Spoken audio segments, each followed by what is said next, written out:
Hello,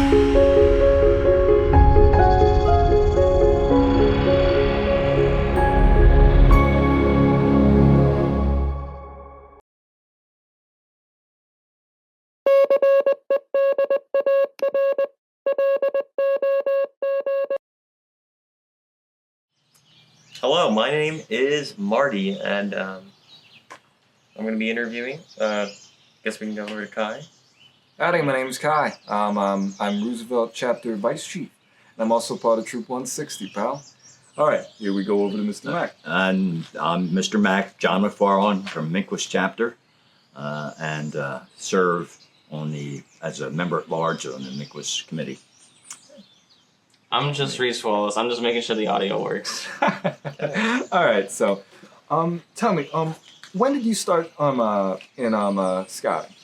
I joined Scouts in January of 1957. Wow, that's actually pretty neat. I got to go on a camping trip. I guess 2 weeks into it, I didn't have a very successful Cub Scouting career. It only lasted one meeting.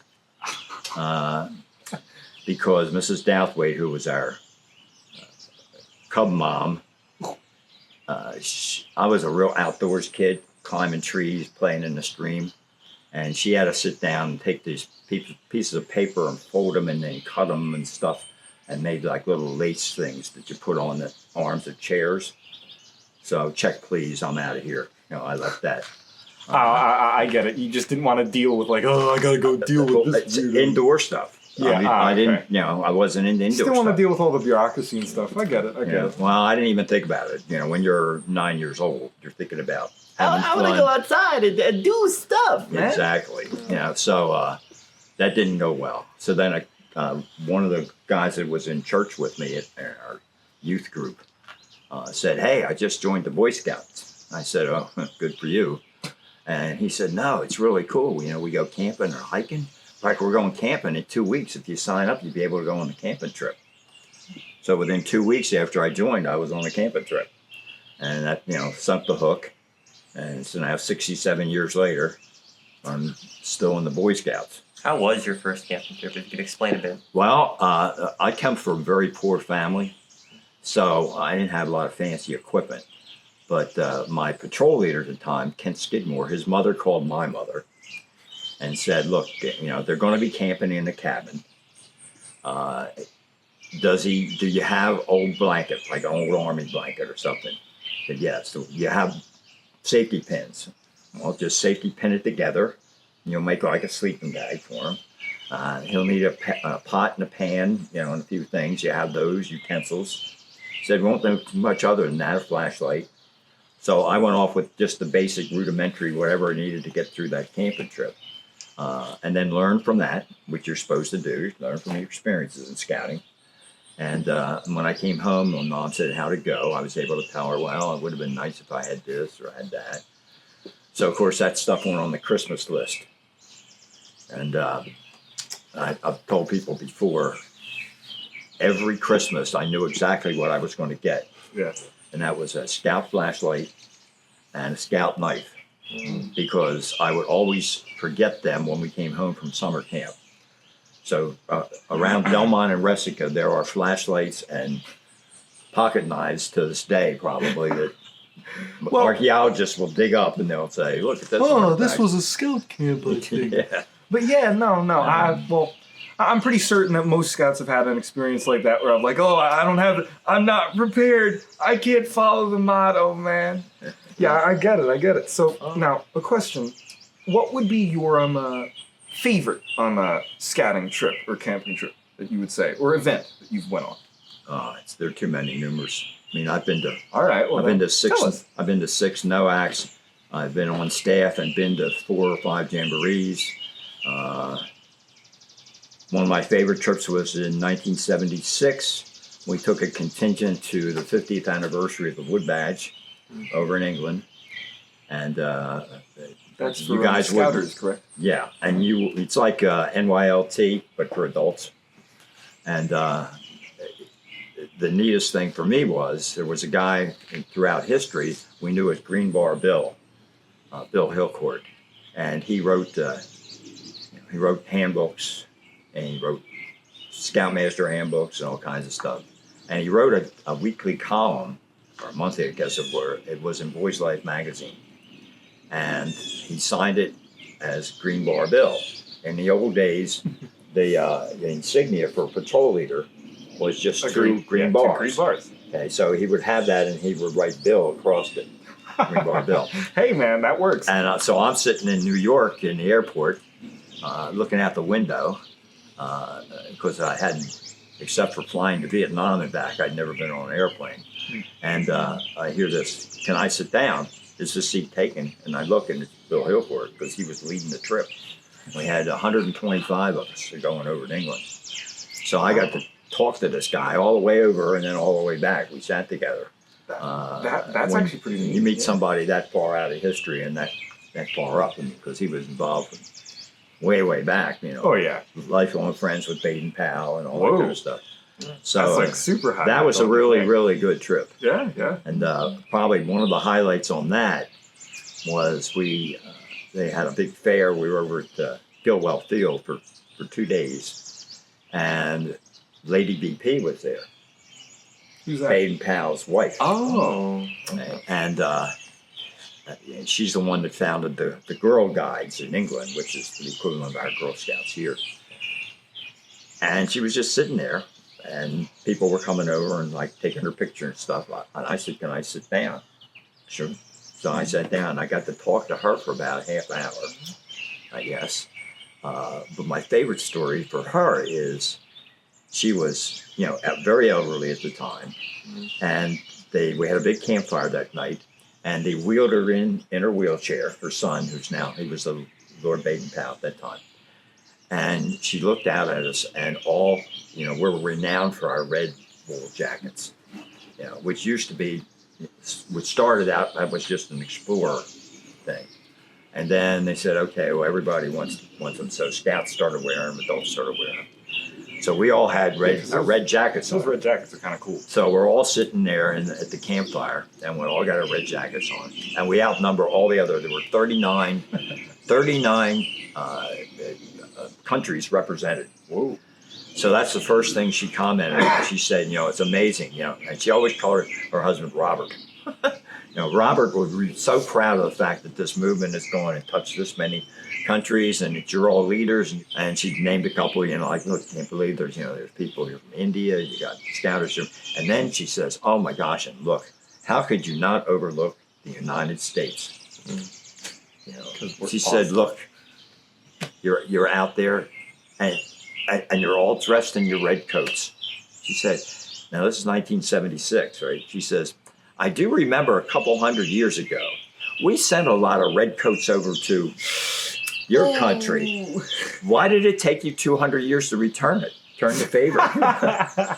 So here's this woman at that age that has that sense of humor. That sort of sense of humor and levity. Yeah, and unfortunately, she passed away about 6 months after that. Those are the kind of memories that I have based on the people that were still alive. Mm-hmm. You guys can read about them in books, but you can't have the personal touch. I think the history committee's already got that done. Yeah. So another good trip would either be, or another remembrance would be, either 1968 at Belmont or 1973 here. We created the Order of the Arrow sights. We built them, and Dr. Goodman came to dedicate both of them back in '68 and back in '73. And I was talking to Rich last night. I'm sitting up at the Unami Lodge looking down at the parade field right in front of where we had the ceremony. We had him in the hot sun sitting at a picnic table signing everything that anybody would bring up to him. And he wouldn't, he wouldn't go inside. He kept saying, let's go inside, let's get out of the heat. No, my brothers, he called everybody my brother. My brothers are out here. Aww. So I'm going to stay out here. I thought heat exhaustion, we're going to call, ambulance or whatever, but he made it through the whole thing. You were a bit concerned there. He was a remarkable man, also. So it was neat to have met him in my life. So I've been very fortunate, having been in long enough and early enough to meet some people that were back, in Scouting's founding. in the very early days of what put this place put our movement together, and it's kept it going and, viable up to this point in time with the same traditions. Scout Oath is the same now as it was when I stood there my first meeting in 1957, so that's the one thing that the driving force has always been in this and always will be, is that Scout Oath and law. People take them and they live with them. They live with them all our life. And then for me in 1959, I was at summer camp here and I got tapped out. In those days, they tapped you out. They didn't know you were coming into the Order of the Arrow. So you would be standing down. We were standing down near where the waterfalls are, where they still have where the Indian village is, when we normally do the pre-ordeal. And so all the troops that were in summer camp were standing there, and the only way that they knew, an Indian with a torch would come running up and down, back and forth, or a coup stick, whatever they were using that year. And your scoutmaster or some leader would stand behind you where you couldn't see and raise their hand up over you. And they'd run past, and all of a sudden stop, come back, look you right in the eyes, step back, boom, boom. Just like you have in the ceremonies, right? Every kid got it, but I had Al Wolsterholm. Al Wolsterholm was a defensive tackle for Westchester University. So boom, boom, and he went. That would have boom, knocked people over. And I ended up in the Bushkill up to my Oh knees. my God. Oh God, that stinks. Yeah. So then I had to go back, and change, and we had to meet at the dining hall. And I was telling the guy I was walking out the You have trail to with. think that he was doing that to rib somebody. Oh, they just, never get away with some of the stuff that we did back in those days. Obviously, yeah. But I was telling a guy out, we were walking up the road to get here, and I said, this is my ordeal project. The road was not built. This camp was not here. Oh. It was just a dream, Great Bend Camp. And so we did pickaxes and rakes and everything and started there where the dining hall is and started working our way back. And they were going to do that with every ordeal throughout the summer to get, labor. So, the Boy Scouts have had child labor long before there were child labor laws. They found ways to get around. Hey man. Yeah, found ways to get around. It's how we get stuff done. That's okay. right. Community It works. first. We're glad about it. We're Yeah. cheerful about it. And it's worked. So that's coming into the Scouts and coming into Order of the Arrow. And then the thing that hooked me was the ceremonies. So I was only in for 2 years. In 1961, did my first ceremony as Kitchener. And you'll be talking to Newdicate pretty soon, because Rich Johnson was Newdicate when I was Kitchener on our first ceremonies. And I just was enamored by it, and I found that anybody who's a ceremonialist or is involved in the ceremonies, because you're so deeply involved in the legend and everything that goes into the ordeal process, that you really get hooked on the OA. And I was fortunate because it came at a time when I was lucky to stay in the area going to college. I went to college in Chester, Pennsylvania, and I lived down there. So I could stay registered in my troop, and I could stay registered in the lodge, and you don't age out in the OA till you're 21. So all the way through college, I was involved in ceremonies, and that kept me in, where other kids, if they went away to Oklahoma State or someplace, they didn't have the roots. So they would be gone from scouting, and you wouldn't see them back in scouting or the OA until they had kids. Yeah. And their son, would come, and then all of a sudden they'd crop up. I took my ordeal here, and I always found that the generational sort of thing is just so cool. I sat last night watching the pre-ordeal with a fella, and his son was going through the ceremony, and he had taken his ordeal in 1995, Wow. and had been a Kitchener. Okay, now he's back with his son, and has had no affiliation with the OA since then. Since he went off to college. So That's awesome. Yeah, so for me, I was very fortunate to have the continuity that I've had. So let's see. So what else do you want me to ask me about? Well, if I may ask a Yeah. question, what really got you back into scouting? I was never out. Oh, really? Ooh. So like it's been like a constant thing. 67 consecutive years. Oh, Wow. That's what I said. And I wanna be the that time cool. that I would have left would have been college age. Yeah. like I was saying, but I was fortunate enough to be able to stay involved. And I lived away from home for 10 years. 7 years I lived here in the Poconos. So That sounds like a good life. I was still registered in my local unit back home. They kept me registered. So I would come to the OA weekends here at Resica, and that kept me going through that. And then the only time I was away from Delmont Lodge before we merged was I took a job down in Chincoteague, Virginia. So I was in the only troop that was in the V part of Delmarva, Delaware, Maryland, Virginia. Right. Well, we had one troop, and we were it. So we had to travel everywhere to go to Camp Ridge or whatever because we were the only troop. Look, I was assistant scoutmaster in Chincoteague, and that took me to Rodney for summer camp for a couple of years. Yeah. And then as soon as I got back here, moved back in 1988, I was back right involved with Nicholas District again, and the OA, and that was always the thing that I was involved in, and developing ceremonial teams. Interesting. Yeah. No, it took me like 3 hours to get here. I could not imagine the traffic you guys had to encounter. Well, I remember back in some of those days, we didn't have the roads like I come up through Allentown and up 33. Well, that didn't exist. You had to come one more thing on the turnpike and get on 209, and it was just like the windy road forever. And when you're a kid, are we there yet? Are we there yet? Oh yeah. Oh my gosh, yeah. So. I had all that, but it was 3 hours was a long way off for those of us that lived down where I lived. Yeah. That's why Delmont was such a feature. And we only came. I came here in '58 and '59, and we went back to Delmont. We stayed at Delmont. It was only an hour away. Okay, so for my next question, what is your favorite memory from a NOAC or a jamboree? Geez. Probably NOAC. The first one that I went to in 1990, because I'd never been to one, so there was a sort of amount of anticipation of what it was going to be like, and everybody said, "Well, you really enjoy it." I thought, well, college campus, it's not camping, But I've told people that the NOACs are, as anybody that's been one can tell you, are a tremendous scouting experience. Because the total, the focus there the whole time is on leadership. Every class you take has something to do with leadership in it. Whether it's a craft kind of thing, learning how to do beadwork. Well, you're doing that so that you can, do that with other people, go back to your lodge and teach other people how to do it. It's all about leadership.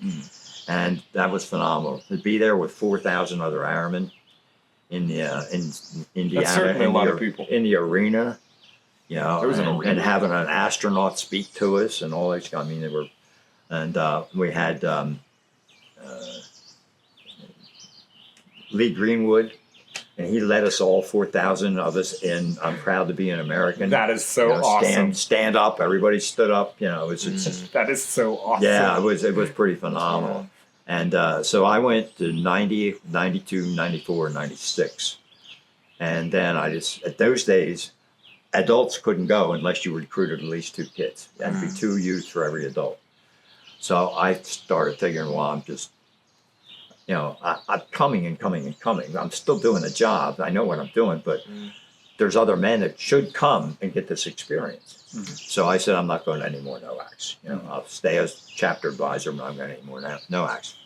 And then I got a call in 2000.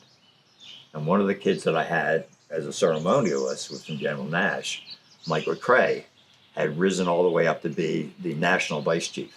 Whoa. And he called me and he said, I need you to come to NOAC to work for me. So now the shoe was on the other foot. Instead of him working for me with the ceremonies, I was working him. And had to put on a thing out there for the adults. And so that was 2000 was a pretty good experience. Yeah, that's actually kind of eye-opening for me because I've never been to a NOAC. I tell you, I had never been to one, all through the youth years and then even through my college years and stuff. So it was, it was pretty amazing. And we drove out, so it was like a lot of fun going out, a lot of fun coming back. Let's get some soda. Let's Yeah. get some junk food. You know, so yeah, I remember one of my adult leaders that went with me, Mr. Nacino. He wasn't a college educated person or anything, so he really hadn't been to college. So he's out there, and we go to eat the first day in the dining hall, and they have an ice cream machine that's 24/7 that you can go in the dining hall at any time and get your self-serve ice cream. Okay, I think So I need to go to a Noah. We're at breakfast, and there's Mr. Nacino, Mr. Duke, and he's eating ice cream for breakfast. And the kids, my youth members come over to me and they go, Daddy Mac said, aren't you leaders supposed to like be doing things that Like, aren't you give supposed us to be on a diet, give us the man? right direction and stuff? I said, yeah, why? So, well, Mr. Duke's over there eating ice cream for breakfast. I said, well, why don't No, that you sounds go like my type of talk breakfast. to Mr. Duke? Don't talk to me. So I went over, and of course, then Mr. Duke said to him, Leave me alone. I've been around a long time, and I found anytime you can get ice cream, you get ice cream. See? And he ate ice cream all 3 meals, all 4 days we were at conference. Yes. See that's like that's so me right there. Yeah. Dude. So I was fortunate because I had those kind of men working with me, adult scouters that would give kids the freedom to do the kind of things they want to do. Yeah. My thing is, as a chapter advisor, I would always say, I put on my chapter advisor voice, and I would say, as your advisor, I would strongly recommend that you don't try that. And they'd say, okay, Mac, we're going to do it anyway.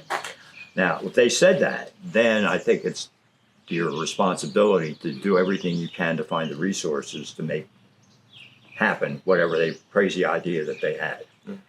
And they're not necessarily crazy ideas. They're crazy to someone who's older that goes, well, we tried that back in 1953 and it didn't work. It blew up Well, in it's our not faces. 53 anymore, and you have to understand that.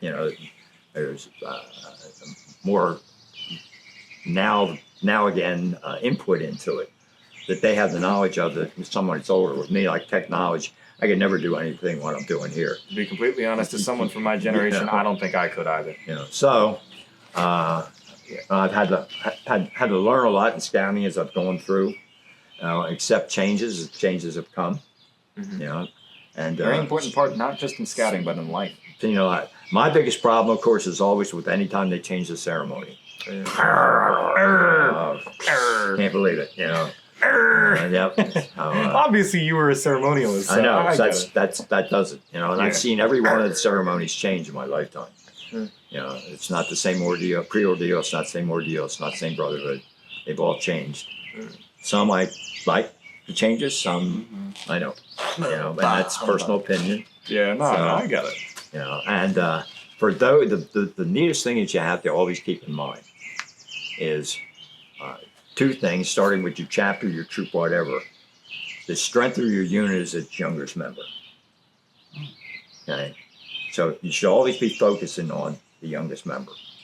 And then the other thing is that you have to be open to any kind of these options that are coming along and give the youth the opportunity to do it. Don't be a naysayer from the beginning if you're an adult. That's not your role. Don't be Your role a as an negative adult Nancy. in the OA, is to be supportive. It's not to be an impediment. So I've been very fortunate to have men that thought like me to be assistants. They helped me through when I was advisor, and incredible youth officers, to lead our chapter. And eventually almost everybody that was a chapter officer in my chapter became a lodge officer. It was just a natural transition. That's what they would do. That's what my expectations were. That you'll move up and you'll have a job at the lodge level. I still talked a lot. Well, there's two of them up here this weekend. I hadn't seen two of these guys in probably 25 years. That's And nice. one guy remembered his first, he had just got his ordeal, came up for his first lodge weekend. He said, I didn't know anything about anything. His name's Rich Hefner. Rich is here. He said, wait, he's and- getting his ordeal this weekend? No. He's 40-some years old now. Yeah, that's what I was thinking. Okay. Yeah, I was And he just said, mistaken. my first lodge weekend, I don't know anything. And next thing I know, he said, you came up to me, handed me a torch, and said, here, your job is to walk the candidates down to the circle. He said, where do I go? I said, just go down the road. So there, I had him involved from day one. Well, then, of course, he stayed involved with ceremonies all the way through. You know, and then I had my backup. I had a guy, Trevor Smith, and Trevor's here. And he was the only, I think he's Baden Powell, but he was the only active OA member in this chapter. Nobody else ever came. It's always here by himself. But I got him I involved. know that feeling. I got him involved in the ceremonies, and he became my backup. He liked it so much that he learned a lot of different parts. So he was like a tool. I could put him. Whoever didn't show up that weekend, I could put him in that part. Huh. You know, and then he ended up being on summer camp staff and running ceremonies here and all that kind of stuff. So you never know, but you got to plant that little seed with the new guy. Always find a job. When ceremonies, if we had new kids and they want to be involved in ceremonies, we say, look, you probably won't be able to learn the parts right off the bat. Immediately, yeah. You need some time to work on that. But we would put them in regalia, and they'd be in charge of getting up and putting another log on the fire. You know, have some type of active role. And that would keep them up and keep them involved too. They could learn the parts.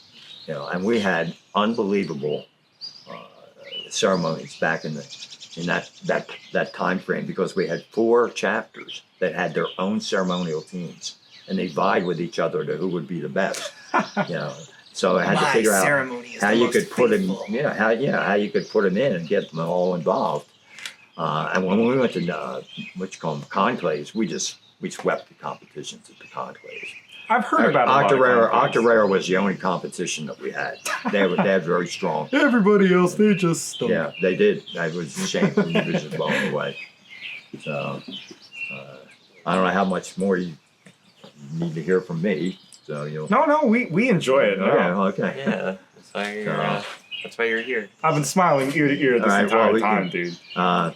Give you some of the things you can't do today that we could do back then. You sure? Try and keep it Scott friendly. Yeah. I don't want to get canceled. No. 1957, first summer camp, Delmont Scout Reservation. It's your second day. Now, we've taken away most of this hazing and harassment stuff now, but that was all part of the game back then. Oh, And no. it's like 2 days in camp, and the older guys in the morning come over and they look at me and they go, oh, he's got him already. Oh, They're going, what? He said, I'm going, what? He said, you got lobes. I go, what? He said, you got lobes. He said, it gets worse during the week. You better get taken care of right now. I said, what do I do? I'm 11 years old. I don't know. He said, you got to go to the health lodge. They'll take care of it. So I trooped down to the health lodge, which is down near the waterfront. And of course, they're all in on it. They're all in on it. So I come in, they said, what's wrong with you? I said, they tell me I got lobes. Lobes? Let me see. Oh, yeah, looks like it. Yeah, you got lobes. Well, we can take care of that. Well, ain't no mirrors around, right? So next thing I know, what they did was they take mercurochrome that you put on cuts, okay, and it stains, and they would put it on your earlobes. So you had 2 red earlobes. So everywhere you walk around camp, everybody knows you're a new camper. So you would take total harassment. It's just something that they did. Yeah. Oh, how can we tell that they're all new campers? How can we tell that they're ordeal? Oh, just look at the earlobes. That's right. Just check their earlobes. Yeah. You got lobes. The other fun thing, the other challenge when you were coming to summer camp for the first time at Delmont, there's a big rock right down near the lake, and it's called Rookie Rock. And the object is you have to scale this rock, and it's a big flat. I couldn't do that. It's left behind by the glaciers. It's a glacier erratic. There's this huge rock, and there's one little slot up like at the very top. So you have to run as fast as you can and try and run up this rock and get your hand in that, and then pull yourself up. It took me 5 days before I made that. I can't tell you how beat up my knees were, my arms were. But I was determined to make that 11. Oh, no. To get up that rock. And I was only 5. I graduated from high school. I was only 5'4". So when I was here, 11 years old, I was Ooh, like that's 4 foot certainly a something, handicap. probably trying to get up there to grab a hold of that That's little certainly a edge. handicap there. But that was a goal, to go up Rookie Rock. And I don't know if it's Skip Burkhardt put that on his list when he made the Yes, he did. I think it's on the trail that you can take around Belmont. Yes. Trail, Skip short made a trail. rock hike. Here we find our childhood trauma, Rookie Rock. Yeah, it was. Hey, I'm still a rookie because I couldn't climb it. I hurt myself. Okay. Yeah, it's not a recommended thing these days. How tall would it? Would it be like tall enough for like a building? Oh no, it was what is it, maybe 10 feet? That sounds about right. I mean, for Yeah, a taller about 10 person, that's feet. not that bad. No, but But a short. But for like a 4 foot something. oh yeah, it was a challenge. Let me tell Yeah. you. But I worked hard at that. So those are childhood experiences that. Put air in your chest. Well, it prepared me for fraternity hazing and then for hazing and basic training. But the DI right in my ear and face. So, right? down in the Army. So Yeah. Oh, Alrighty. Well, very good, Mac. all right. Well, I hope that 60 years from now you're sitting down with somebody with whatever kind of technology and you're still been involved in Scouts in the OA and I had plan the on it. experiences that I've had. Oh yeah, I because plan on it. I've been very fortunate between people, and people make it. People make everything. Absolutely. The youth members that I've worked with, Hey man, that's the reason I to go. watch them grow up and become, the leaders that they've become, outside and inside of scouting. One of my kids that I had when I first came back up, he's the equivalent of a 1-star general, but he's a civilian, and he works for the government. For the Army at Aberdeen Proving Ground down in Aberdeen, Maryland. And he has generals that sit on his committees that he runs. So that's how far up he worked. And he was my first chapter ceremonies chairman, and then he became lodge ceremonies chairman. And he's the one that got me to be lodge ceremonies advisor. I need your help. Because he had a guy that was the advisor that called him the first weekend that he was going to be working with ceremonies and said, oh, by the way, I work on weekends, so I'm not going to be able to make any of the weekends. Yeah. So You'll Dennis called figure me it out. Dennis called me and fine. said, do you think like maybe you could help me? So he reeled me in. He got me, he sunk me in again. It was the Godfather movie. Every time I think I'm out, they pull me back. I don't know if you guys saw the movie. I haven't seen it, but it's on my watch list. But that's a line from that. So I've been lucky enough to be pulled back every time that I started to go away. going back so far, helping with the construction of a summer camp. It's your legacy won't be forgotten. Hopefully, and every other scout that helped accomplish those goals that build up to what we have nowadays. It's and that's why you try it. You can, having worked with the ordeal and everything, you try to make an ordeal project something that is a legacy, a wall that they build or something, not just painting. Paint 3 years later, you're painting again.